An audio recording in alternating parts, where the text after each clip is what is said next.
issues. To start off, the incidence and prevalence of health and safety risks for young people at Mediterranean nightlife resorts has reached epidemic proportions. And we see that excessive drinking and recreational drug use oftentimes leads to blackouts and accidents, all kinds of accidents, falls, injuries, fights, vandalism, sexual assault, sexual risk-taking, and some of the unwanted consequences that follow, and even in some tragic cases, death. When we look at some of the recorded problems of Britons alone on holidays at clubbing destinations during one single holiday season, we see that the numbers are staggering. We're looking at just Britons traveling to Spain, Greece, and Cyprus. And in terms of police arrests, hospitalizations, reported rapes, and deaths, you can see that the numbers are very, very disturbing. Clubbing and nightlife resort travel comprises a significant portion of youth travel. And this is kind of a cousin of what we call in the United States spring break vacation for college students when they go crazy for a week every year. It's very similar to the schoolies in Australia, very similar to young people's vacations from Canada at the end of their high school and throughout their college years. And we can also call this a type of antecedent, the behaviors antecedents to addiction, because the behaviors that are exhibited during the vacations continue once people get home. There are significant increases that have been recorded in youth substance misuse during holidays, and club goers have been found to have over 10 times, be 10 times more likely to experiment with recreational drugs compared with other types of tourists. And also the social and physical environments seem to be critical in defining health behaviors, not only at the vacation, but also, as I mentioned earlier, how that continues to their at-home environment. The objectives of our study, I also will not be presenting any statistics today.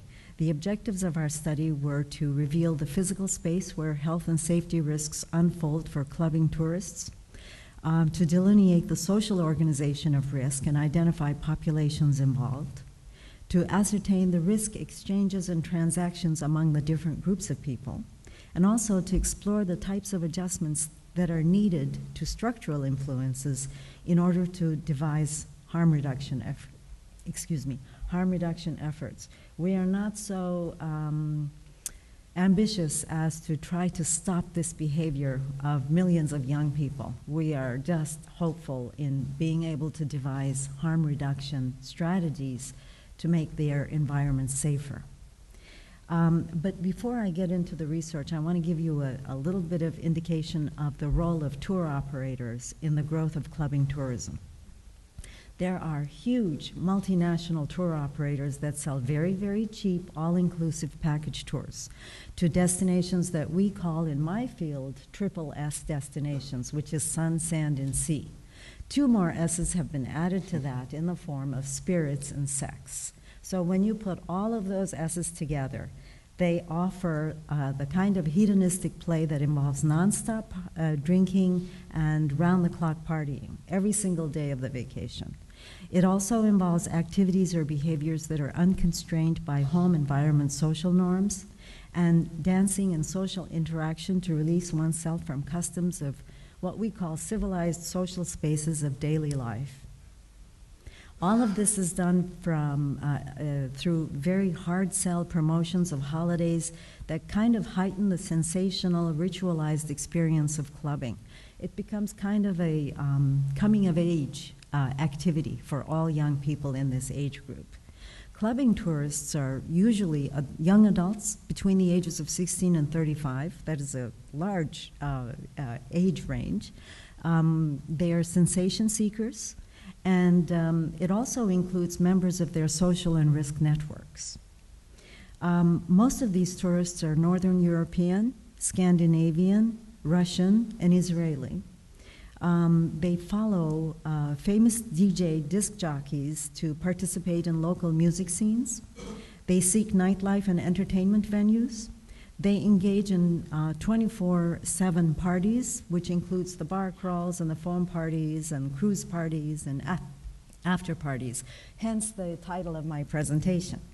They engage also not only in partying, but also beach and recreational activities, including swimming, sunbathing, jet skiing, parasailing, so on and so forth. If you look around Europe, all the major cities offer, and not only in Europe, all around the world, even in the United States, major cities offer opportunities for clubbing that include all of these things that I mentioned. But we're going to focus on the Mediterranean today, based on the research that we conducted. In these red circles are established clubbing destinations in the Mediterranean that are mainly in Italy, Spain, Greece, and Cyprus. There are also emerging destinations, as you see in the yellow circles, and these emerging destinations are in Bulgaria, in Croatia, Slovenia, Turkey, as well as Egypt, all the way down to Egypt. There is a great deal of aggressive marketing done by tour operators, and I'm just showing you some of the brochures and some of the verbiage from their websites. This one is onthebeach.co.uk, and as you see, they are advertising vacation in Ayia Napa, Cyprus, which is the study that we conducted, the location rather. And the price of a 7-night vacation starts off at $220. That's a very cheap vacation, which includes airfare, lodging, and at least breakfast. And they're saying, does your perfect beach holiday involve partying until dawn? If you're after a week or two of nonstop dancing, music, sun, sea, and etc., we're the ones for you. And if you want to sleep it off on the sand, book with us for a cheap clubbing holiday. And tons of young people flock to these vacation opportunities. I'm going to show you a couple more. This is from a company called 20s. They're saying that you get more for your money when you party with them with top reps, and I'll explain what those are.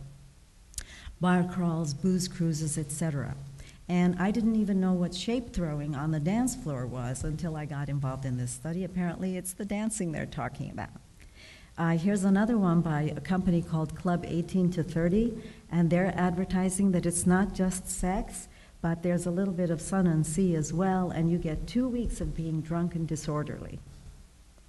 Here's another one by another company called Freestyle.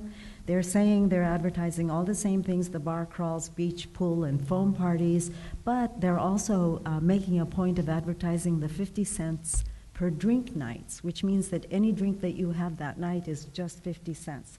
And if you think about it, just imagine the grade of alcohol that is being sold for that cheap price. We collected a number of quotes from newspaper accounts. This one is from Mail Online, and the quote is from a club rep saying that the rule was the more drunk you got the guests, the better time they would think they were having. They paid around 35 euros each to join a bar crawl of 100 people, who basically are people just moving from one bar to another, and they think that they're going to get one drink in each of the 7 bars that they would visit, but in truth, each of the bars had specials, 4 for 1, and by the end of the bar crawl, they would have downed about 28 drinks, which brings the price to less than $1.50 a drink, which is considered to be a great deal. Here's another one. A lethal mix of Bailey's, chili powder, tequila, absinthe, ouzo, vodka, cider, and gin. I think you can probably clean rust or paint off a surface with that mixture. And these are served in giant fish bowls so that you can drink about 2 liters or about 68 ounces in an evening of that mixture. They conducted a poll of 10,000 Britons on holiday in some of these top clubbing destinations and found that close to 80% of holiday goers were unfaithful to their partners back home, and about, well, over 60% still chose not to use any kind of protection during sex. So they were taking unusual souvenirs when they went back home. There is another quote here talking about a great deal of sexual infection, the possibility of one young person infecting up to 10 or 20 other people during one holiday, and cases of individuals having multiple sex partners without any kind of protection. There are accounts of very, very young kids, 17 years old, having heart attacks after drinking or drowning because they go into the sea while intoxicated. Taking cocktails of ecstasy, cocaine, cannabis, alcohol, basically a whole bunch of young people walking around zombie-like throughout their vacation because of the quantity and the quality of alcohol they drink. Accounts of people having epileptic fits. One case of a 30-year-old man, and I'm sure it's not only one case, winding up in the hospital with alcohol poisoning, and after recovering for 2 days, going back and joining another bar crawl.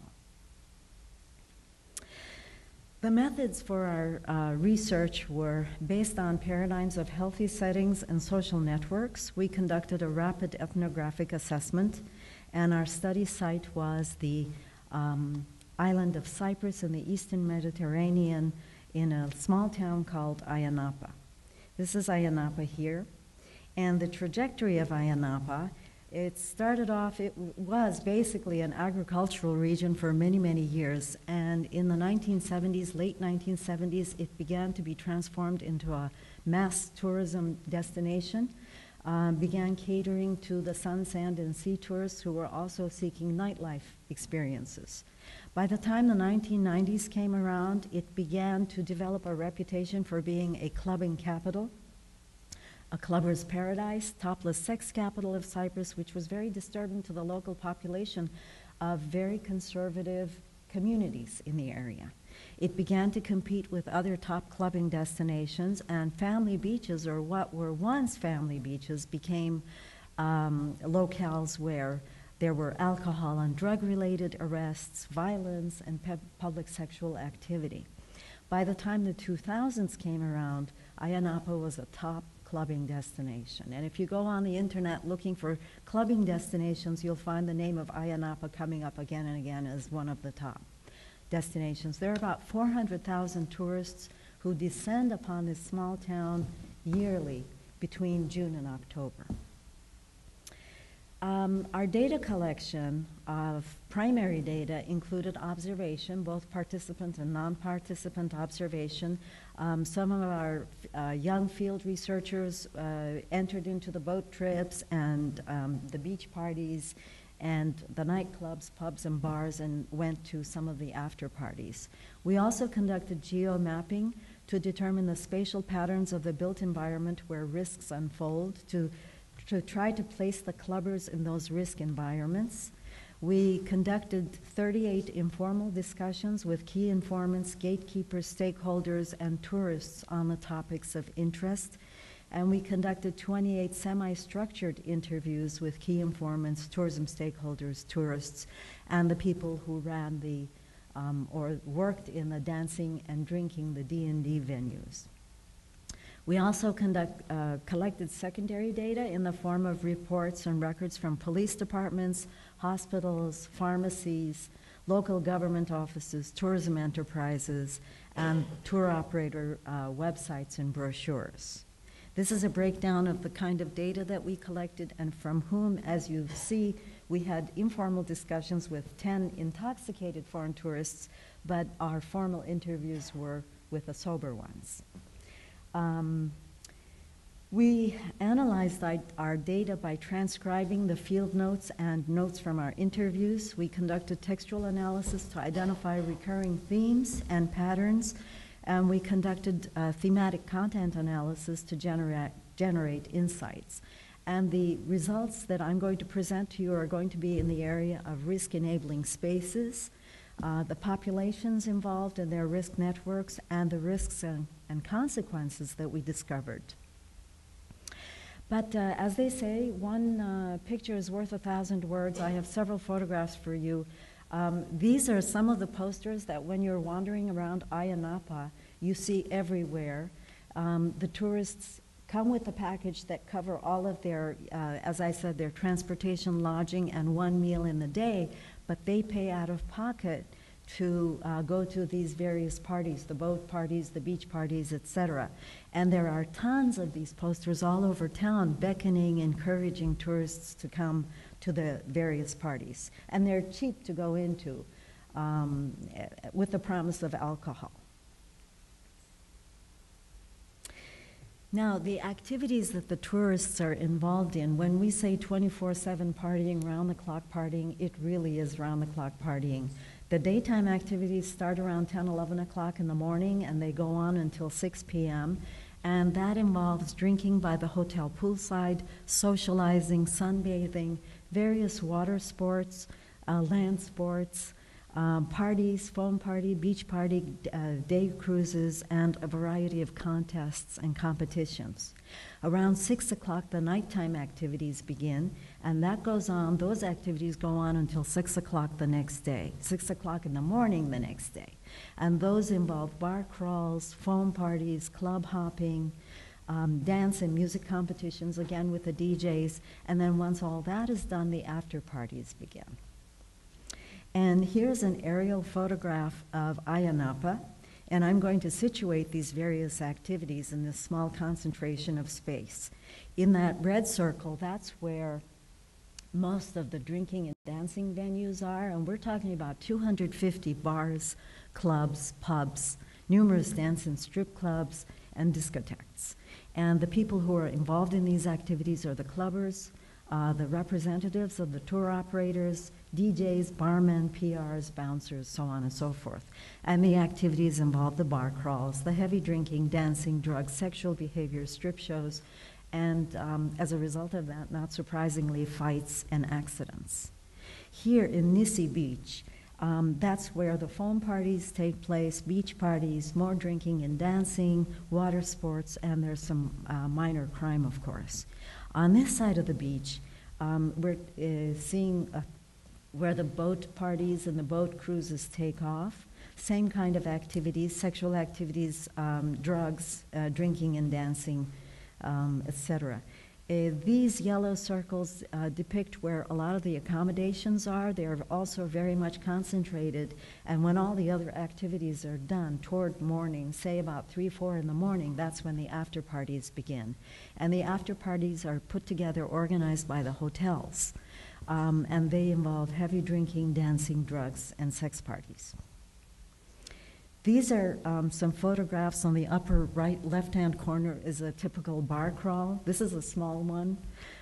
The one on the upper right-hand corner is the typical dancing and partying outside the clubs, inside the clubs. Bottom left-hand corner is a boat cruise, daytime cruise, and the foam parties kind of look like this on the lower right-hand corner. These are various activities that are put on by the clubs and bars to attract clubbers into the bar, antics by the barman.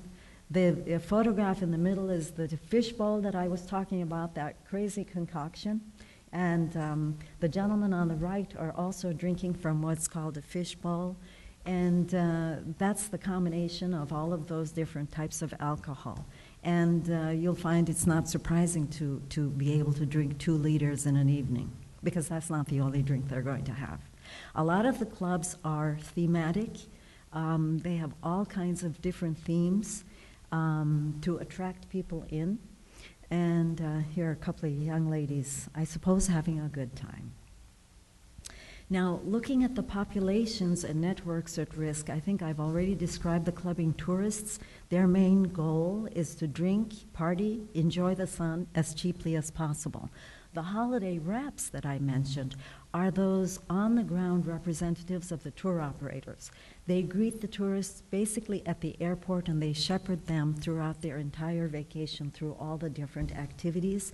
But they also party with the clubbers as part of their job.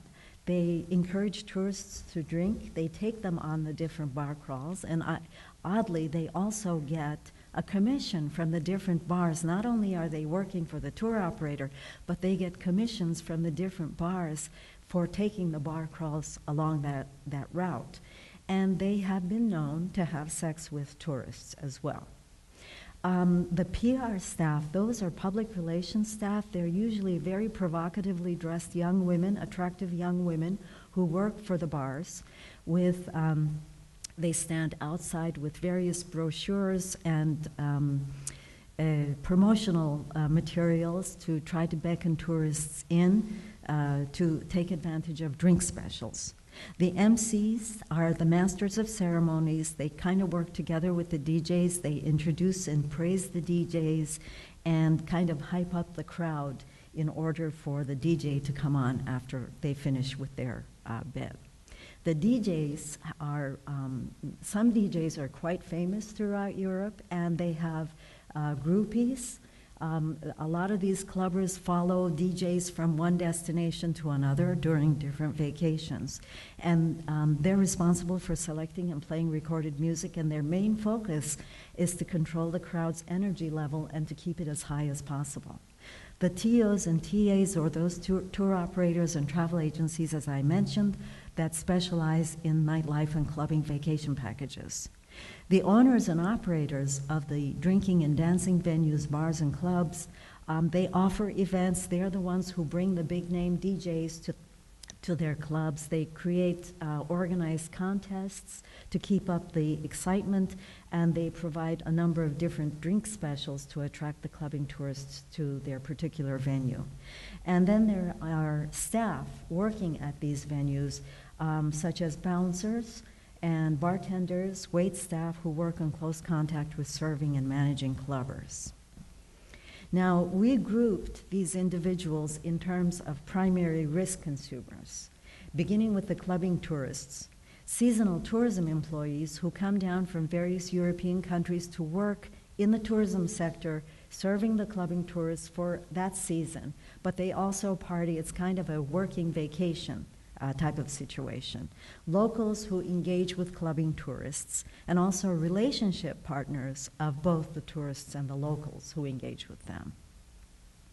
We also have the primary risk suppliers, and that begins with the holiday reps, representatives of the tour operators and travel agencies themselves, the owners of the drinking and dancing venues, the owners of the extreme sports businesses and quad and bike rentals that, without really checking the level of intoxication of some of these tourists, go ahead and rent these vehicles to the tourists, who then get into accidents and, in some cases, terminal situations arise. Drug suppliers are part of the risk suppliers, visiting and local gangs and local crime organizations, who also happen to be the owners of many of these drinking and dancing venues. Then we have the risk intermediaries, the accommodations owners and managers who arrange for the after parties, the drinking and dance venue personnel, party event organizers, the MCs, DJs, the internet site webmasters and moderators that kind of bring together, that link these different groups. And then there are also peripheral players, such as law enforcement, local government, first aid staff, commercial transport, hospitality sector staff that also play a role in this overall picture. Now, the risks and consequences. There are individual as well as public health and safety factors that are quite worrisome. The health risks are pretty obvious: excessive drinking, passing out, alcohol poisoning, sickness from very low-grade alcohol that is sold for 50 cents a drink, death, drug overdose, lethal interactions of drugs with alcohol, HIV, STI, risk-taking via unprotected sex with multiple partners. There are also safety risks. As I said, driving under the influence of various vehicles, accidents, injuries, deaths related to these vehicles, physical fights, stabbings, death resulting from gang activity. Parenthetically, we learned that gangs who cannot fight on their own turf come to these destinations from their various European home generating countries, and they fight with their rivals. Okay, on I go. Some of these are quotes from the people that we interviewed. I won't go into them.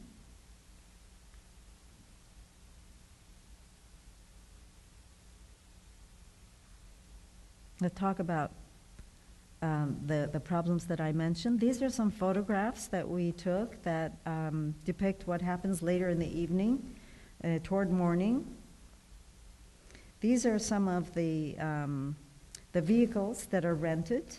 The middle photograph shows some of the weapons, switchblades, etc., that are sold locally, so that the gangs who come without their weapons are able to purchase them there. And that circle is a puddle of blood that we saw along the sidewalk after a fight. Now, our recommendations, I'll go straight to them. The nightlife resorts are clearly settings for multiple and high risks for young adults. There is an urgent need for effective interventions to create healthier and safer settings, recreational settings at destinations. The responsibility for protecting travelers need to be shared by all stakeholders, which necessitate a combined effort required not only at the tourist receiving sites, but also the tourist generating countries. And based on the results of this ethnographic work, there are specific recommendations that we make, and some of the stakeholders that I'd like to mention include government, as I said, both at the traveler generating regions and the receiving destinations, the non-governmental bodies, industry, tour operators, entertainment venues at the destination, trade associations, so on and so forth, including healthcare providers. And a few recommendations that we make include, for example, mandatory health advice to travelers, health warnings on travel brochures, and this would be at the tourist generating country, elimination of deceptive and overly aggressive marketing, a greater scrutiny of all these all-inclusive packages, a focus on the conflict of interest that takes place with holiday reps, and corporate social responsibility legislation.